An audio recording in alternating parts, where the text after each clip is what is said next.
Hello and welcome to the 8th of July Table Talk.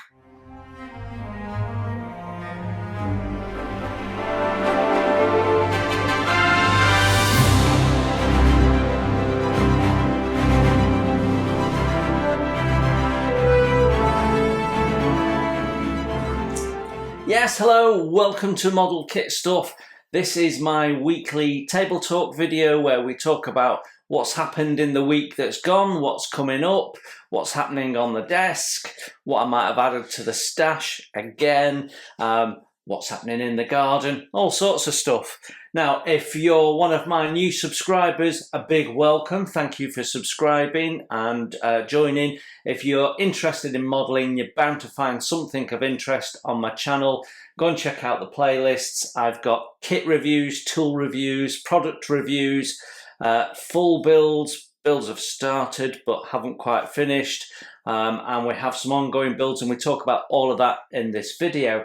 If you're a long-term subscriber, a big thank you for still being with me. I appreciate all the comments, the likes, the suggestions, the constructive criticisms, everything. Love it all. Thank you very, very much for contributing. This channel grows because of you, and we are Model Kit Stuff is now a nice little community of people with the same interest, sharing their hobby, and I love every minute of doing this. Right then, so where shall we start? I'll tell you what we'll do. We'll start with what I told you I was going to do last week that I actually didn't do, and that was the Queen Mary 2. This weekend was my Queen Mary 2 weekend. So how it works, if you've not watched this before, you perhaps won't know. Every weekend I change my build and I flip to a different build, and then that carries on for the week, and then the following weekend we flip to the next build. Now I generally have 2 builds running. There was a time, if you went back 12 months ago, when I had 5 builds running, and it was just getting unmanageable. So the back end of last year we parked everything, did one at a time, finished them all off, and we're down to 2, what I call my primary build, which is usually the big complex build, and a secondary build, which is a bit less complex. So at the moment, I've got the Queen Mary 2 running, and I've got the Wingnut Wings Gota. You tell me which one's the complex one in those 2. Anyway, this week it was Queen Mary 2, and I should have been doing Queen Mary 2 at the weekend and all through the week. I did nothing. I did absolutely nothing, Connor. Do I feel bad? Not really. As much as I wanted to get stuck into it, we were on lifeboats and other bits and pieces around that deck area and back onto the top deck. On the Saturday, I had a real yearning to get stuck back into HMS Fly here, so that's what I did on the Saturday. I don't get much modelling time on the Saturday. My main period is Sunday morning, when I get stuck into it. I get up early, everyone else has a lie-in. I get 3, 4, sometimes 5 hours in before anyone else gets up, and then I carry on going till lunchtime. But Saturday morning, I'm usually up before anyone else as well, and I can get 2 or 3 hours in there as well. And then depending on what we're doing, I might get a little bit more, or I might jump on Saturday afternoon before I make tea. It all depends. So I'm sort of hopping in and out as and when I can. But Saturday, I really wanted to get stuck into this, and I'm still laying the second planking on her. I haven't done anything on it for months, to be honest. So I want to get this second planking done, because once that's done, then we can start getting into the really sexy stuff. The stern, we've got some wood decorations to put on. Then there's loads of photo etch decorations. This is quite a blingy model, to be honest. Yeah, so to get to the sexy stuff, I've got to get through the humdrum of second planking the hull. I'm not copper plating it, I'm painting it white. So I just need to crack on with it. So I'm sort of thinking every Saturday we'll just chip away at this. I did intend to do some in the week as well, but I didn't. I've had a busy week. But yeah, so we did a little bit more on fly, which many of you will be pleased to hear about. So we're going to start pulling together some material over time to get some fly videos out, but we're a bit off that yet because while I'm doing this, there's nothing new to show you, so I just need to do it. I'm not filming it, I'm just doing it. So we'll get that through the system, and then we'll start seeing some fly videos again. But it felt really good to get cracking on it. So we did a little bit of fly on the Saturday, and then on the Sunday I decided to finish this. And the reason why I decided to finish this, it's the ICM 1:72 scale Ghost of Kiev kit, which has come together well. We'll talk a little bit more about it in a minute. But it was at the point where it was built and primed, and it just needed painting, decals and final assembly.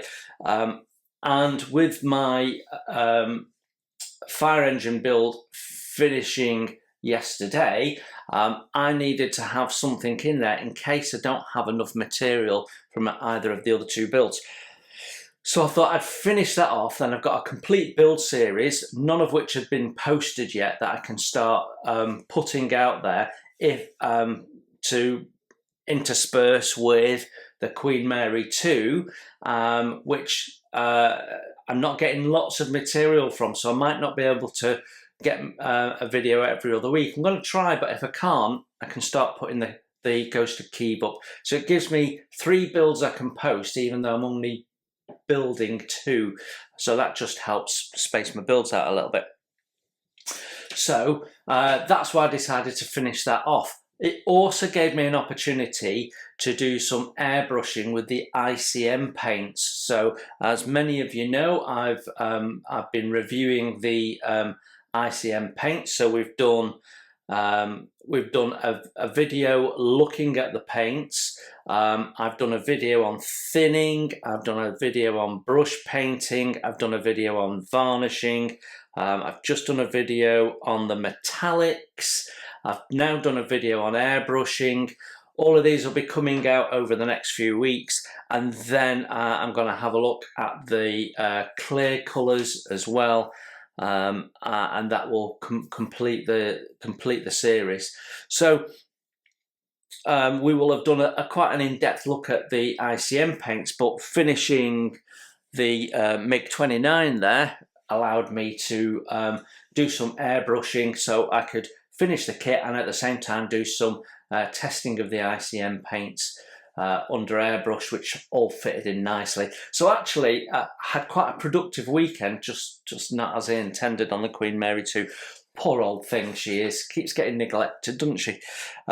So yeah, that's what happened at the weekend, and then we finished her off during the week. I got a couple of spots to just finish it off. And I'll leave talking about the kit to the videos. I do a roundup at the end. In all honesty, it's not brilliant. The finish of this isn't brilliant, and that's not because of the paints, and it's not because of the kit. Well, partly it is, but I had a real problem with the decals. From here to here and that wide is one decal, and ICM decals are so thin, and maybe it was a bit warm, and maybe there was a problem with my technique, don't know. I'd put water down to be able to float it and stuff like that, but it was settling so quickly. I hadn't put setting fluids down and stuff. I don't generally do that first to avoid the risk of what actually happened here. The decal was slightly oversized, so I was struggling to get it to orientate. It was settling. It was then starting to rip as I was moving it. I couldn't line it up properly. It just didn't go well, and we've ended up with it being on slightly crooked. You perhaps can't tell, but I can. And anyway, it's not brilliant. Right, so in other news, I added something to the stash. Now, it wasn't my fault. I wanted to get a couple of things off the Airfix website, so we'll talk about those in a minute. And then I had to make up, I had to spend another 13 quid to get free shipping. So, you know, that with the cost of shipping, I really had to find a tenner's worth of stuff. So I had a look and no, I've got that. And then I came across this, and I've been meaning to get this for a little while. And for some reason, whenever I'm putting a basket of goods together on the Airfix website, this doesn't end up in it, but almost does every time. So it's the 1:48 scale Bolton Paul Defiant. So the Defiant made by Bolton Paul Aircraft Company. And the reason why I've wanted to add this for quite a while is when I first started building aircraft again, and I hadn't built aircraft since I was a teenager.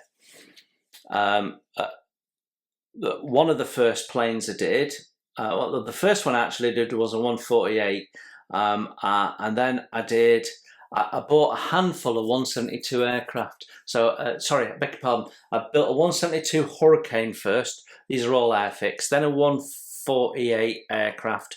Then I built a 172 Mustang Redtail, which was nice. And then I did an Edward Spitfire, which was very nice.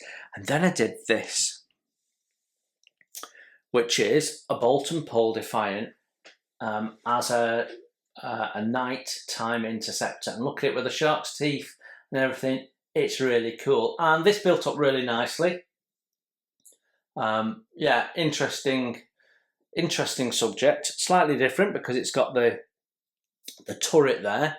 But yeah, I thought it was a nice looking aircraft. So that's why I fancied getting that for a little while. And so yeah, Bolton Paul Defiant. First impressions on its way soon. In fact, I've already recorded it. I just need to remove my flying hours off that before I put it in the stash. So yeah, so that was something I've been planning to get for a while. So I finally found the excuse to get it. I'd nearly got it with my flying hours because I've got enough for a Series 9 kit. But to be honest, I'm waiting for something to be released later in the year, which I know is going to be a Series 9 or possibly Series 8 kit, and then I'll use the flying hours to get that. So it's one I've not pre-ordered, and it's a kit I've already got and built, but I want to get the different markings this time and build it on the channel because I've not done that. So I'm holding on to my flying hours, so I decided to purchase it. But there's nothing else on the Airfix website that I'm interested in that I've not got, unless it's on pre-order. And the pre-orders this year, like every year, they start coming through in August. Now, I think the ferret is imminent because there was a build of it in the Airfix Model World magazine this month. First look at the ferret, which means we're not far off. If they've got a test kit, and they're talking about it, then it's basically the start of publicising it's about to come out. So, and it looks really, really quite nice. It's, a little kit, but a really nice little kit fitting into a little space in the market there. So I'm looking forward to that. So I think the truck, which I believe Academy are doing for Airfix, is not far behind them.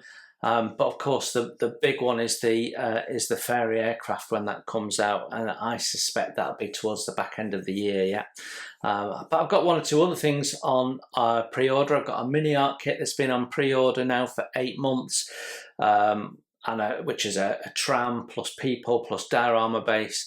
I've got the Zukimura Wolf on pre-order. I believe that is sold out now, but I've got that on pre-order, which comes with the resin figure, I think, because it's first release. So I think that's autumn this year. So yeah, all loads and loads of stuff to come at the back end of the year. But anyway, that is my stash ad this week. And I also bought these. So these are the step-by-step build guides for the Spitfire and the Buccaneer.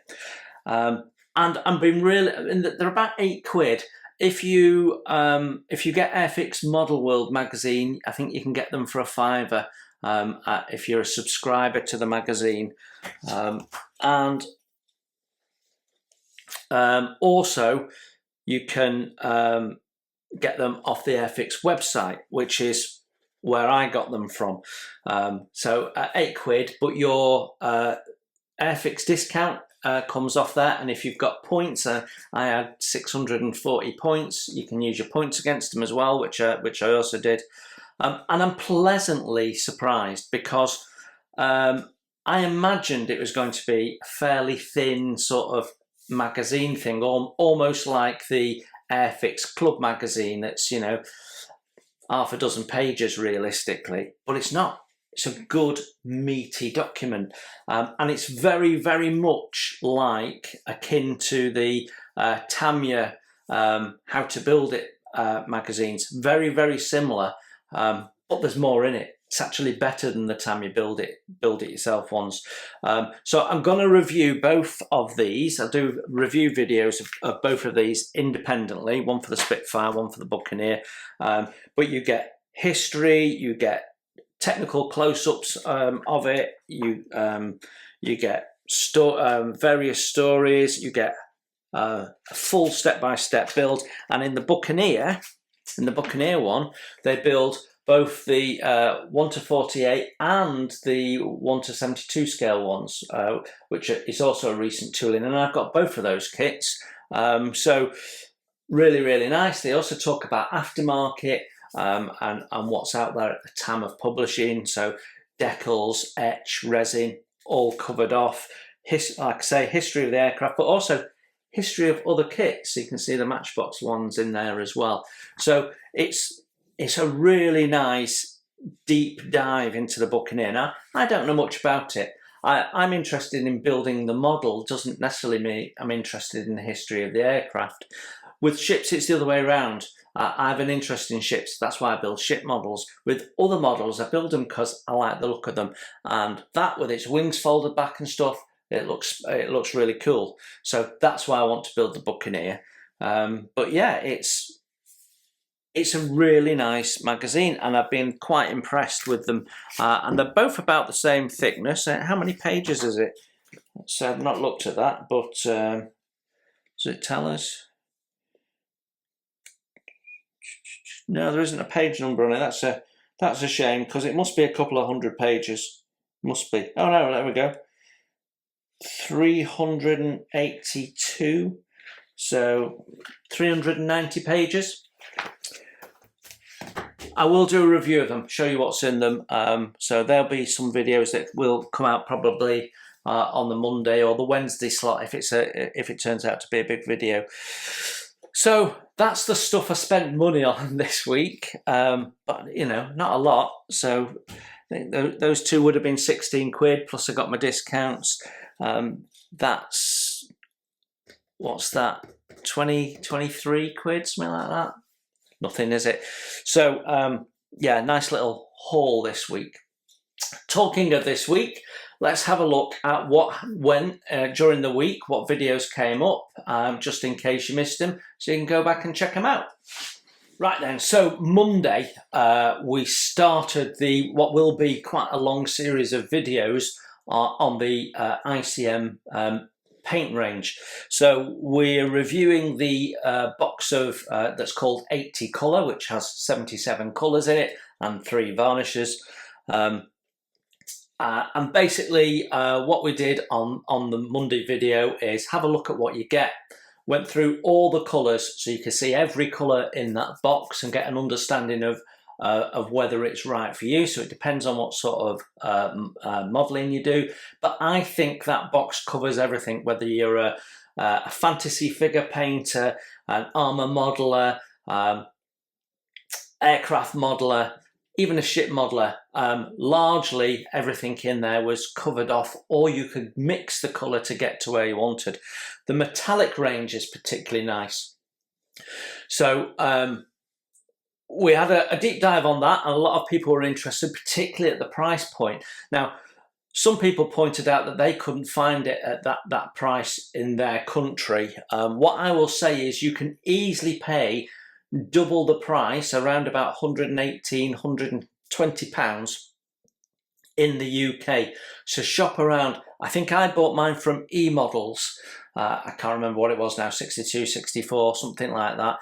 And I don't usually buy from eModels because I find them a little bit on the expensive side of the big internet UK internet suppliers. The Scale Model Shop, which I use a lot, they were a little bit more expensive, £1, £2 when you calculated in shipping. What I tend to do is put them in the basket, get to the point where shipping's calculated, and then compare where's my best value, because you know what, every pound counts, doesn't it? So yeah, so I had a look at that, and eModels at that time, whether the price has changed now I don't know, was just that little bit cheaper, and that was the cheapest I could find in the UK. A lot of people not actually stocking that set yet, so I think it's probably a relatively new set. Lots of people stocking the smaller kit-specific paint sets. Now, the other thing that I mentioned in the video is I wasn't able to find the thinners or the primers in the UK, and I can't buy the individual paints in the UK. Now, you can do all three of those things from suppliers in the Ukraine, so I'm hoping it's going to get expanded out to European suppliers and preferably UK suppliers soon, but the cost of getting them from the Ukraine is prohibitive. And you know, there was one model shop in Ukraine selling them at something like £2.37 a pot, and another one selling them at £4.47 a pot, then plus shipping. So it's just not worth it. So we'll wait till people are buying it in bulk in the UK. I've got some leverage and I can take the benefit of that. So right now you need to find a thinning system for that paint that is not the ICM thinning system, because you can't get it. So that's the next video that'll come out. You'll see that next Monday. And then successive Mondays we'll have other videos looking more deeply at different elements of the paints and using those paints. So thinning is next, and then I think it's brush painting. So yeah, really interesting. Yeah, and I'm not going to tell you whether I like them or not. You'll have to watch the videos, but I think I've got one video left to do, something like that. But yeah, so that was Monday. Lots of interest in that. A few people commenting that they're about to move to airbrushing or something like that. What I'd say is, do not fall into the trap of thinking that airbrushing acrylics is easier. Brush painting with acrylics is easier from the point of view of cleanup and smell. Airbrushing, it's harder to clean your airbrush up from acrylic paints than it is from enamel paints. Fact. You can clean up your airbrush as long as you've got the right seals in it, using thinners and white spirit and stuff for enamel paints. So much easier than cleaning up acrylic paints, because they dry that much quicker and they can get quite hard. And I particularly struggle with acrylic primers. Because they're designed to really stick, and they do such a good job that you've got to scrub your airbrush if you're not careful. So don't fall into the trap of thinking acrylics are in some way a better paint system. Fundamentally, enamels are a better paint system, but they're not for everyone because of the smell. The same reason that lots of people don't use lacquer paints and Mr. Hobby paints and stuff, because if you're working like I am in the kitchen, they're not family friendly. So I think it's a great paint set. As a starter, it gives you a full range, and if you like your acrylic paints, they're certainly for considering, but wait and see some of the other videos before you commit, I think. Then Wednesday saw the release of the Agamemnon first impressions, and wow, you just never know, or at least I never know when I do a video, what is going to be something people are interested in and what's not. Sometimes something that I find really interesting, I do a video, put it out, and in the first week it gets 300-400 views, and then over time that builds up. Other times I can do a video and I think it's probably a bit niche and there won't be a lot of interest in it. Like the Agamemnon, 1,000 views in the first 3 days. So I just don't know. I just don't know. I do find that ship kits draw more attention. There's two things that I can say will always draw attention. One, the word Tamiya, and two, a ship. So there's lots of people on my channel that like the ship kits, that subscribe to my channel, I should say, which is great, because we always have a ship build on. I still, despite what you see coming out on the channel, I still consider myself primarily as a ship modeler. Yeah, Agamemnon, it's had a lot of views, it's had a lot of love, a lot of comments about the spelling mistake, and people telling me that, you know, of course, you know, I know Agamemnon is Greek in origin, but the spelling of it in English is English. And my comment, my basic comment was, check. You know, I can't really say anything because I'm dyslexic and I make spelling mistakes on my videos all the time. The problem I have is if I look at that word, it looks right to me. And if I proofread it, still looks right to me. And if I proofread it 10, 20, 100 times, still looks right to me. So these people that occasionally go, maybe you should proofread it, jog on. At the end of the day, when you're putting a product out to the market, and you want people to buy into the fact that you've done a good job of the research and that it's accurate and that it's got lots of detail, and that means you've paid attention to the detail, you should check something like the spelling on the front of the box. And it was also incorrect on the instructions. That was the point I was trying to make, possibly successfully, possibly not, I don't know. But the kit itself, lovely. Whoever designed the kit did a tremendous job. Really, really nice kit, and I'm looking forward to building it. As I said in the video, not as HMS Agamemnon, it will be HMS Thunderchild, which gives me some scope to play, because that's a fictional ship, so we can leave bits off, add bits on, whatever I think. I've got in my mind's eye what that's going to look like, so 2 tripods in the water, so they won't be as tall as imposing as you'd see them on land, because in the water some of their legs are submerged, so they're a lot closer down to the ship. One of them being taken out by the Thunderchild. If you know the story, H.G. Wells, it rams one of them,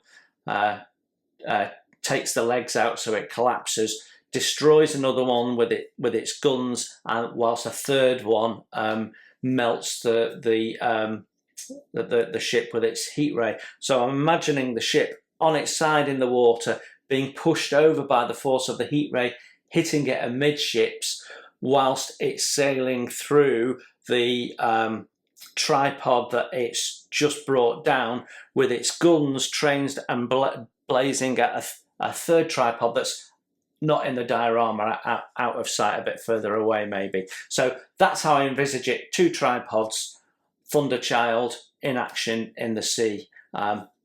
Nice dramatic diorama, and something a little bit different for a ship diorama, I feel. Then yesterday we had the 4th and final part of the ICM light German fire truck build. It's a beautiful kit. The only issue I had was the dashboard, which I clearly hadn't sat down properly, but it had gone down as far as it could go. So if I'd not had masks on the windscreens, I would have noticed it and I would have taken some material off and sat it down. So if you come to build that, just watch out for that. Is what it is. The rest of the kit was stunning, went together really nicely. I enjoyed the build. I got a great result using the Humbrol enamel paint, and I didn't have to gloss varnish it because I used the gloss paint. Came out really nice. So I enjoyed that build. Lots of other people enjoyed the build. Obviously it was a group build that's now past and gone, but my videos came out later because of my pause for a short while. But that is now finished. So that was the last one. And thank you for everyone who followed that build. So that takes us nicely into what's coming up this week ahead. Well, this weekend we will be jumping back onto the GOTA. Queen Mary, you'll have to wait another week. Jumping back onto the GOTA because you're nearly caught up with the next video that goes out, which I think is it 9 or 10? Let me just check. 10. Video 10 on the GOTA. What you'll be doing is you'll be following on from 9 where we completed the engines. So we'll be painting the wings and getting the lower wing ready, installing the engines and the eye bolts. Now I'm still in the process of editing that, so I'm not exactly sure what is in and what's not. I've got about 3 hours of material which I've got to get into about an hour to an hour and 15 minutes. So that's doable, and that pretty much gets you to where I'm up to then. Once we've done that, we're then putting the upper wing on, which means all the wing spars. Now I haven't done the wing spars yet, so this weekend we'll be focused on cleaning up the wing spars. There's lots of them, and getting them painted up. So that's priming white and then paint them in the off-white light grey colour. Getting them installed, putting the top wings on, flipping it upside down so it's all flat.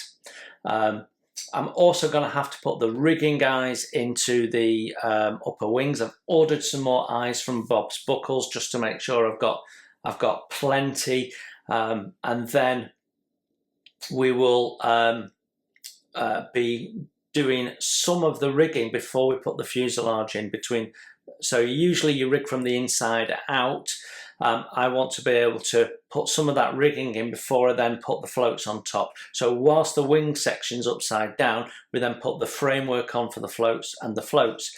So the floats are built and primed, though you've not seen that yet.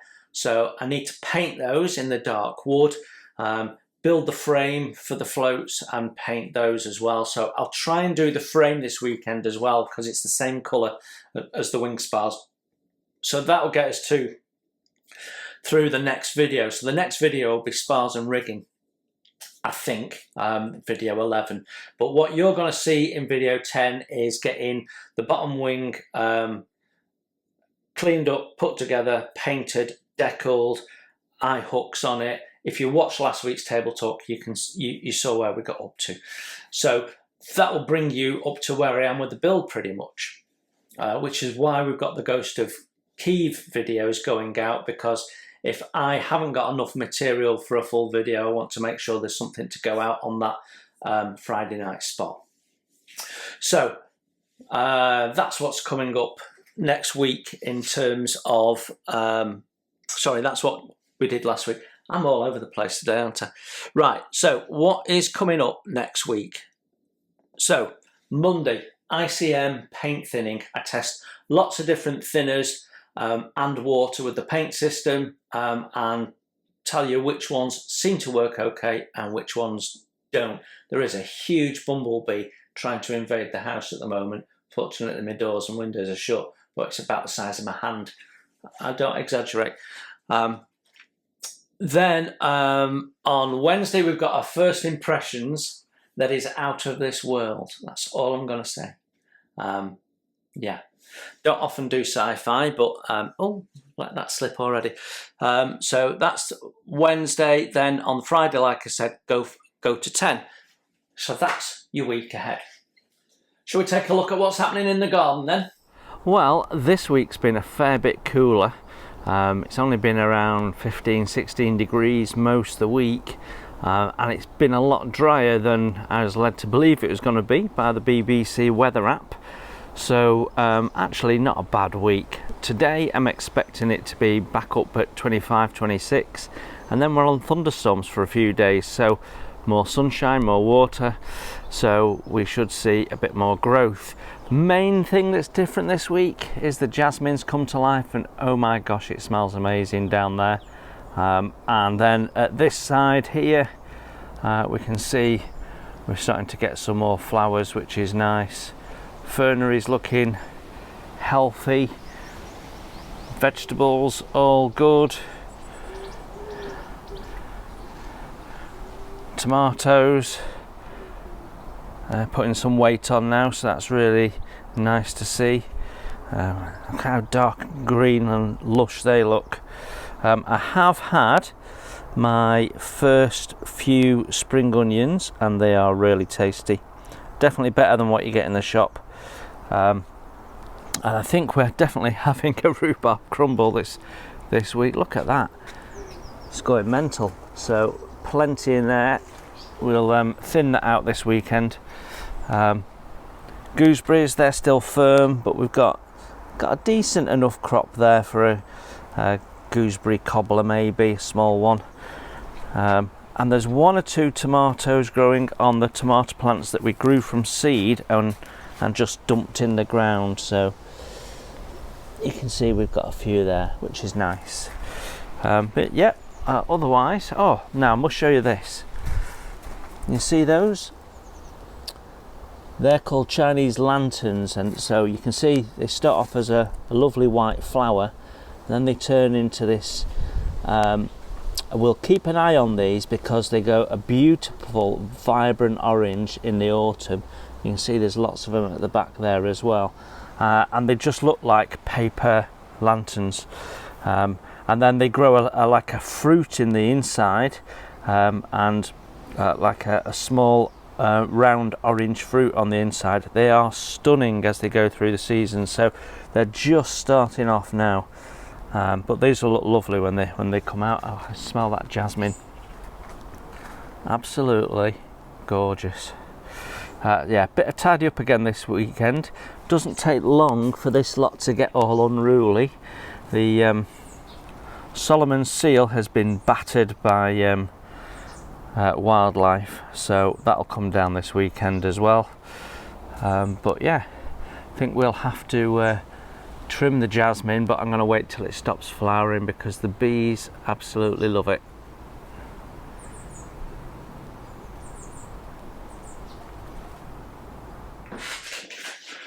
So garden's looking good, and those Chinese lanterns, I promise you they'll be spectacular as they go through the year. Right, and I get loads and loads of seeds of them, so I tend to go. We've got a residence car park to the side of the. We're in a sort of a little row of houses, so I've got a house attached on one side, and on the other side I've got two flats, and then there's the car park. And around the edge of the residence car park we've got some greenery, so I tend to broadcast them on there, and we get some of them popping up along with other things, so I do get loads of seeds. Now in other news, sort of modelling related, very tenuously, and I'm sure some of you saw that, but might not have been reported across the world, but in Ukraine this week, the army, who was doing some work trying to clear an unexploded bomb, came across the remains of, I think it was 6 Second World War Hawker Hurricanes. So this was Lend-Lease material that the UK had given to the Soviet Union. And the deal was, at the end of the war, any equipment that survived, they had to pay for.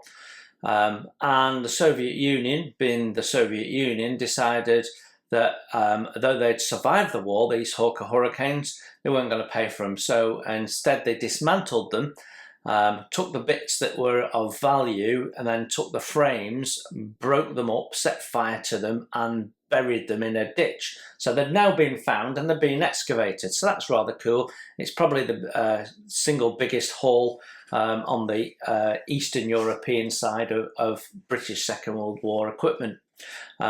So I'm no doubt that those remains will end up in a museum. I doubt that you can rebuild one from it, but I thought that was very interesting.